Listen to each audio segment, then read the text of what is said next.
ihambing ko ang pagtataksil ni Judas sa ating Panginoon sa pagtataksil na isang Judas sa ating lipunang Pilipinas ngayon.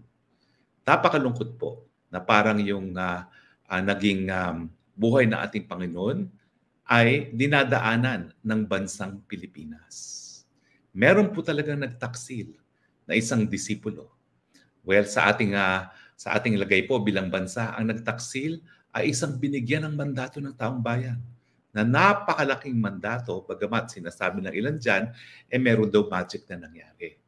Pero ako naman po, dahil nangampa niya rin ako, naniniwala ako na nabigyan itong taong ito ng tiwala ng taong bayan, gaya ng tiwala ng binigay na ating Panginoon kay Judas.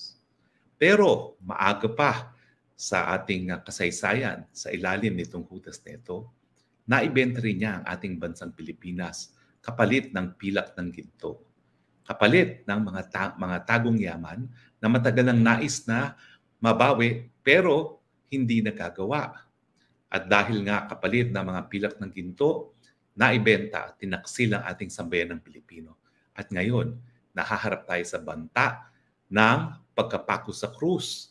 Dahil tayo po ngayon ay nasa alanganin na dahil anytime po ay pwede nang makalagkad tayo sa gera na wala namang mong kinalaman ang bansa.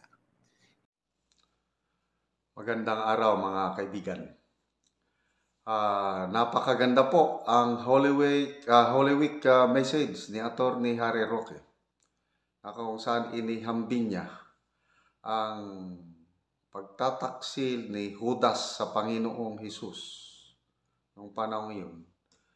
Sa Judas din ngayon sa bansang Pilipinas, may tinutukoy niya ang isang tao na nagtaksil sa taong bayan. Pinagkatiwalaan ng taong bayan, ng tao na ito, kailan nagtaksil. Inuna ang pansariling interes ng taong ito at isinantabi ang interes ng taong bayan. Hindi niya binanggit yung tao na yun. Kailan? Tayo na lang bahala. Ako, hindi ko na rin babanggitin. Mayroon akong idea sino yung Judas o sino-sino ang mga Judas. Kasi yung sinasabi ni Atty. Roque, isang tao lang yung binabanggit niya. But to me, marami silang Judas ngayon sa ating lipunan. Pinagkatiwalaan sila ng taong bayan na maglingkod sa taong bayan, but inuuna ang kanilang sarili. Ang Diyos nila ay ang salapi, ang kayamanan. Katulad ni Judas, ipinagpalit niya ang kanyang loyalty sa Panginoon sa 30 pieces of silver. So, that's greediness. But in the end, alam naman natin nangyari, nagpatiwakal itong si Judas dahil sa kanyang remorse, konsensya. So, maganda yung halimbawa ni Atty. Roque na maraming Pilipino ang naipapako sa krus ng kahirapan.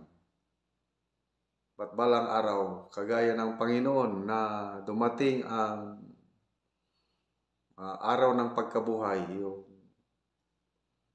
Pasko, anong tawag yun? Sunday, yung Resurrection Sunday, araw ng pagkabuhay. Ang bansang Pilipinas, darating din ang panahon na makakaahon sa kahirapang ito. In the same manner, sa spiritual aspect, tayo po na naniwala at nagtiwala sa redemption na ginawa ng Panginoong Hesus, yung pagliligtas niya sa atin. Kahit naghihirap tayo ngayon, balang araw, magkakaroon tayo ng kasaganaan, kaligayahan, kapayapaan sa kasama ng Diyos sa langit sa isang buhay na walang hanggan. Kaya yun po ang mensahe ng Semana Santa, kapatawaran ng ating kasalanan. Tanggapin natin ang kapatawaran ito at mabuhay tayo ayon sa kalooban ng ating ah, minamahal na Panginoong Hesus. Okay, so pakinggan natin ng buo itong mensahe ni Atty. Roque, special Holy Week message niya sa sambayan ng Pilipino. At dahil nga kapalit ng mga pilak ng ginto, naibenta at tinaksil ang ating sambayan ng Pilipino.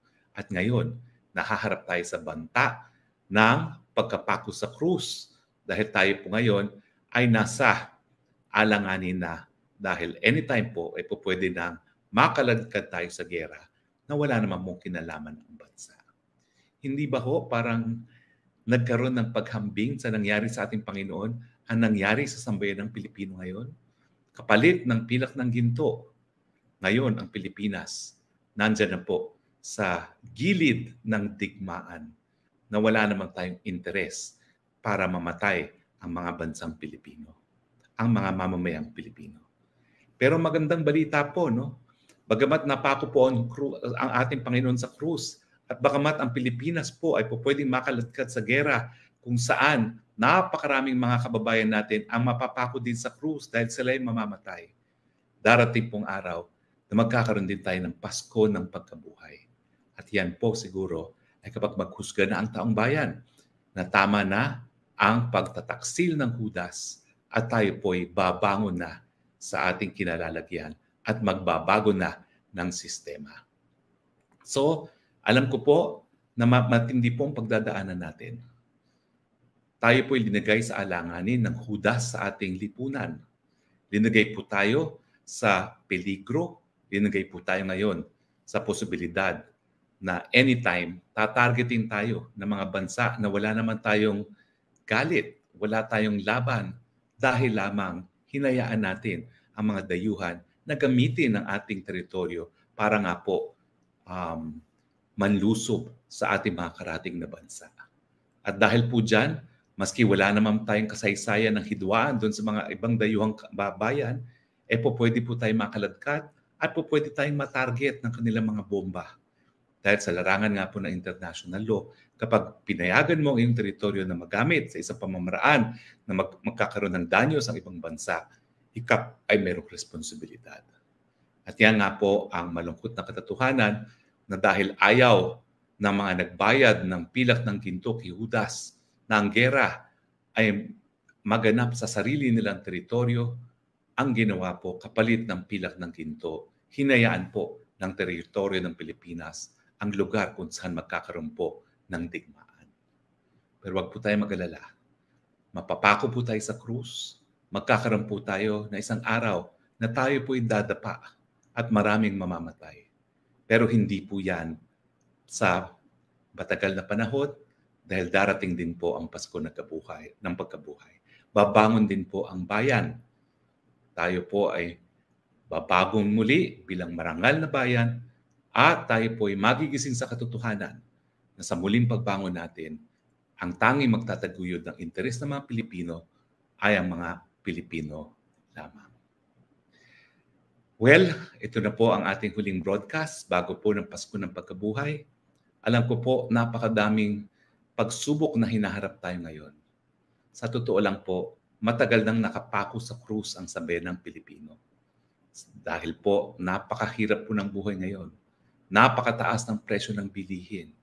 Kulang po ang trabaho at napakababa po ng sahod.